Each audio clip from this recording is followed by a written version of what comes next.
Bonjour à tous, bien-aimés. Je propose que nous puissions continuer de réfléchir quelques instants sur la question du péché.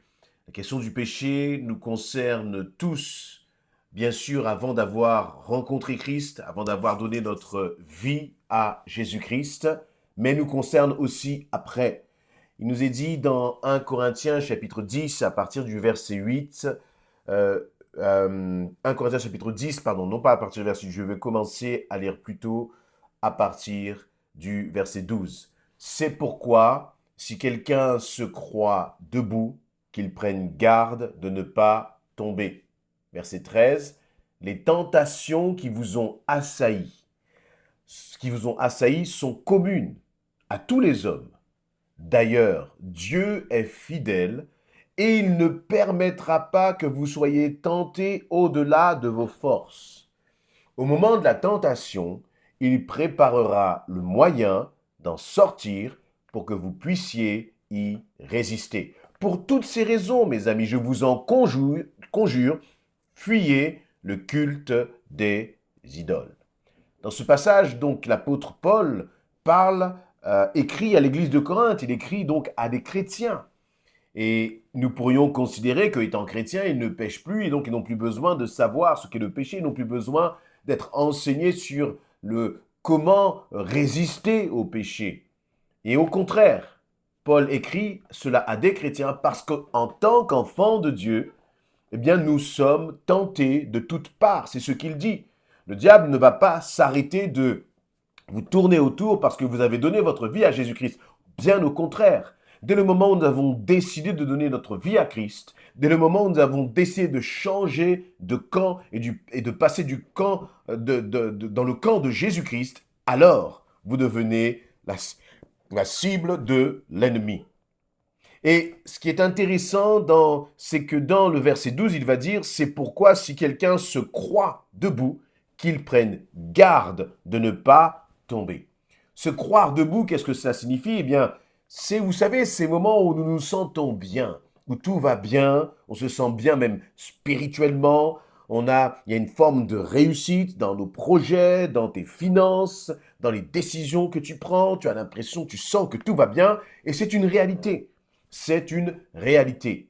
Mais dans cette réalité que tu vis, il faut faire attention, être extrêmement vigilant. Je ne l'ai pas lu, mais si vous commencez à lire les premiers versets de ce chapitre 10 de 1 Corinthiens, il nous est donné là l'exemple justement du peuple d'Israël qui sort de la captivité, qui a été libéré de la captivité des Égyptiens, qui va passer à travers le désert, qui va vivre des choses extraordinaires, qui va voir la main de Dieu agir avec la nuée, la colonne de feu la nuit, une nuée le jour pour les guider dans le désert. Ils vont voir la main de Dieu se manifester à maintes reprises. Et pourtant, tout en ayant été les témoins de l'action de Dieu, des miracles de Dieu dans leur vie, il nous est dit qu'aucun de ceux qui ont été traversés dans le désert de cette génération n'a pu entrer dans la terre promise. Ils ont succombé au péché. Ils ont vécu des bénédictions. Considérons quand même leur situation. Ils étaient esclaves en Égypte et ils sont devenus libres et marchant avec Dieu.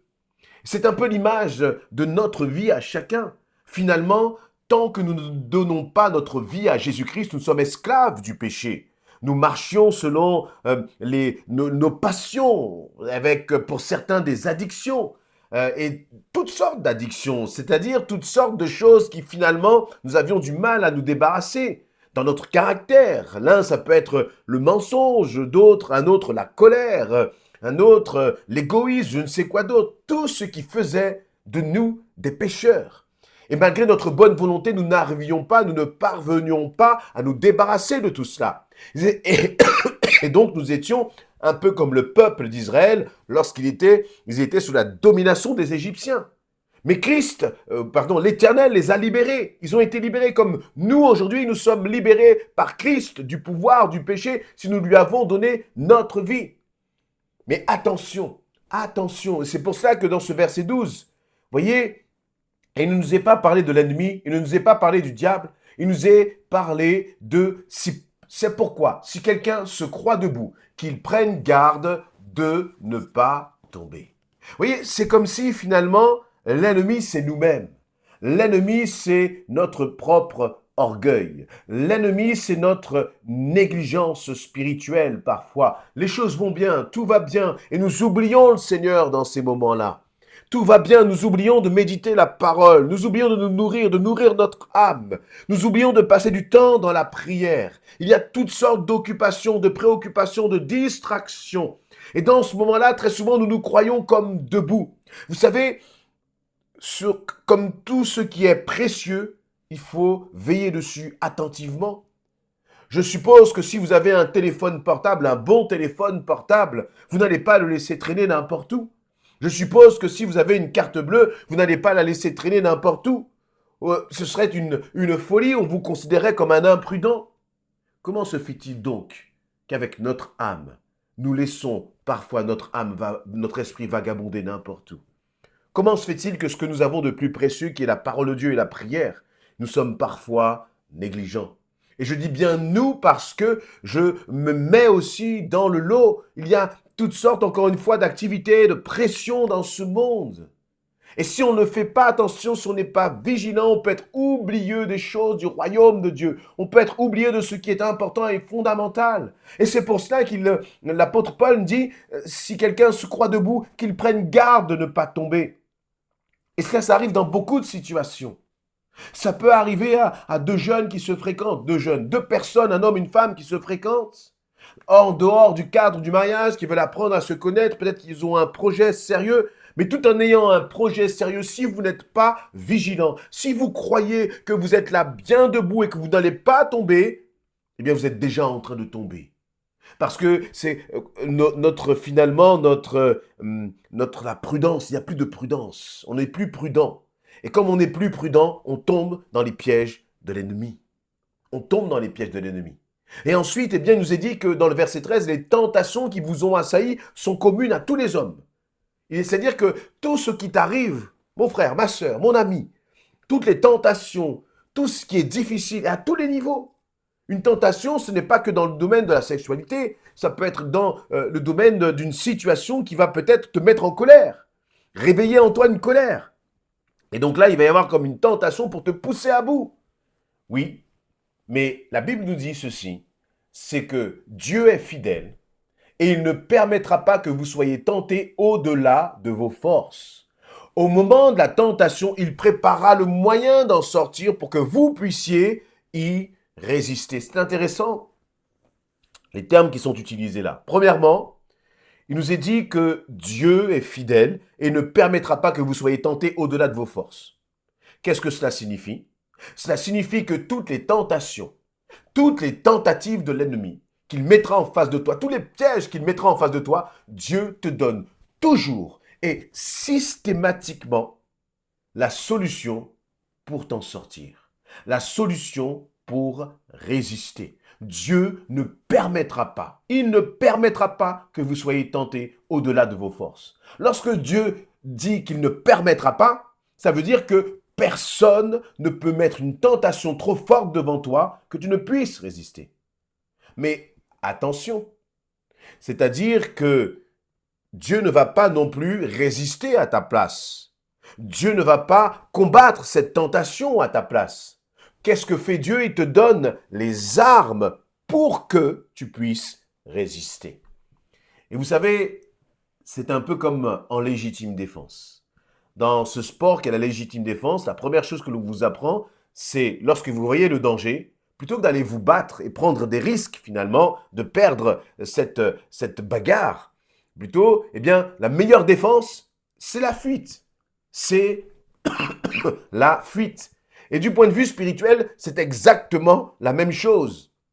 On ne peut pas se mettre dans une situation de danger spirituel et ensuite dire « Seigneur, libère-moi, Seigneur, délivre-moi ». Non, parce que le Seigneur nous invite aussi à fuir la tentation. Et donc, la première arme que nous avons face à l'épreuve, la première arme que nous avons face à la tentation plutôt, eh bien, c'est la fuite.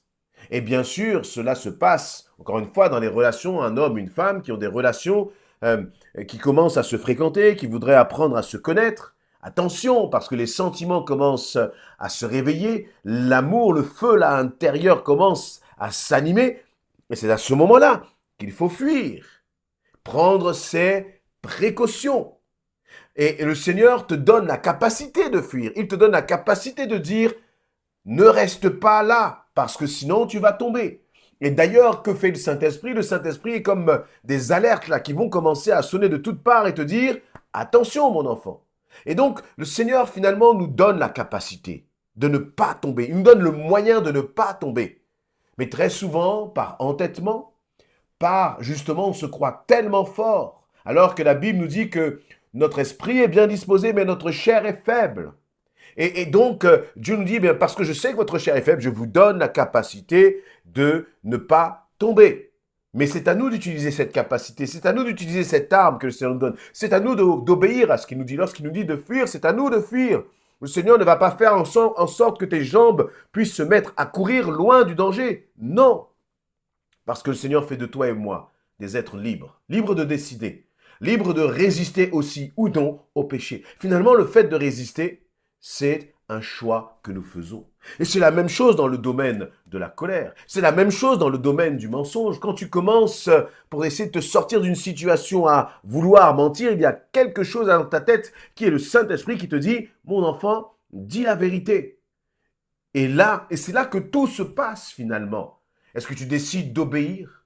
Est-ce que tu décides de te soumettre? Est-ce que tu décides de renoncer peut-être à un instant de plaisir ou à t'échapper d'une situation parce que tu as peur des représailles? Oui, mais et les représailles du Saint-Esprit? Et les représailles du péché? Parce que lorsque nous péchons, c'est comme un boomerang. À un moment ou à un autre, ce péché-là va te revenir en pleine face. Il faudra en subir les conséquences. Sachant qu'encore une fois, Dieu t'a donné les armes. Tu ne peux pas dire que le péché est trop fort, est plus fort que toi. Quel que soit ce péché, si tu es enfant de Dieu, tu ne peux pas dire cela parce que Jésus-Christ a vaincu la mort et les dominations, nous est-il dit, à la croix, lorsqu'il a été ressuscité, il a vaincu la mort, il a vaincu le péché. Et donc toi et moi, nous avons le pouvoir de vaincre le péché, quel que soit le nom de ce péché. Donne-moi le nom de ton péché et je te dirai, Dieu est capable et Dieu te donne la force pour vaincre ce péché, quel que soit le nom de ce péché, quel que soit le nom de cette addiction, quel que soit le nom de ce trait de caractère-là qui t'empoisonne au quotidien, Dieu te donne la capacité de résister. Et il dit au moment de la tentation. Et c'est là où c'est intéressant, toujours dans ce verset 13, au moment de la tentation, il préparera le moyen d'en sortir. Ça veut dire que face au danger, Dieu te donne toujours, systématiquement, un moyen d'en sortir pour que tu puisses résister. Il y a un moyen. Il y a comme une issue de secours. Vous voyez, on est comme dans un labyrinthe, on a l'impression qu'on est face à face avec le péché. Oui, Seigneur te dit non, je te donne un moyen d'en sortir. Je te donne un moyen de reculer. Je te donne un moyen de fuir. Jamais le Seigneur ne permettra que tu sois dans une situation dans laquelle tu n'as pas le moyen de fuir. Mais ce n'est pas parce que nous avons le moyen de fuir.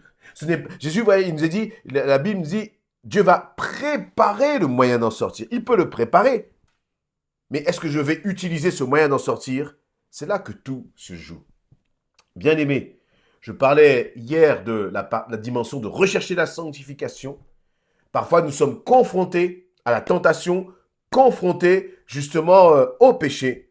Il faut réaliser que Dieu nous donne le pouvoir et que finalement, ça dépend de moi. Dieu me donne le pouvoir de vaincre le péché. Je ne suis plus esclave du péché en tant qu'enfant de Dieu. Et donc, finalement, péché devient un choix puisque je ne suis plus sous l'esclavage du péché.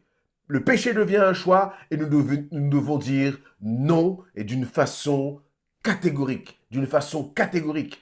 Au moment de la tentation. Au moment de la tentation, c'est-à-dire que même quand cette tentation arrive, et à quel moment elle arrive? Vous savez, elle arrive bien souvent avant qu'on soit concrètement dans la situation. Elle arrive très souvent dans notre tête, dans notre cerveau. Jésus va même dire que, vous voyez, il vous a été dit, tu ne convoiteras pas la femme de ton prochain. Mais Seigneur dit déjà quand vous avez commencé à la regarder là, vous avez déjà commis l'adultère. Tu ne commettras point l'adultère, pardon Jésus. Jésus va dire, il a été dit, tu ne commettras point l'adultère, mais moi je vous dis que tu ne convoiteras pas. C'est-à-dire, dans tes pensées déjà, c'est là que le Seigneur te dit, échappe-toi, fuis, arrête avec ces pensées. Soyons des enfants de Dieu qui, encore une fois, sommes vigilants. Pourquoi? Pour ne pas attrister le Saint-Esprit, pour ne pas attrister le Seigneur et pour ne pas aussi, vivre des conséquences dans nos vies ensuite qui parfois sont malheureusement irréversibles. Marchons comme des enfants de Dieu. Et je le dis aussi pour moi, comme des hommes et des femmes qui disons non au péché, non à la tentation et qui fuyons face à la tentation. Amen.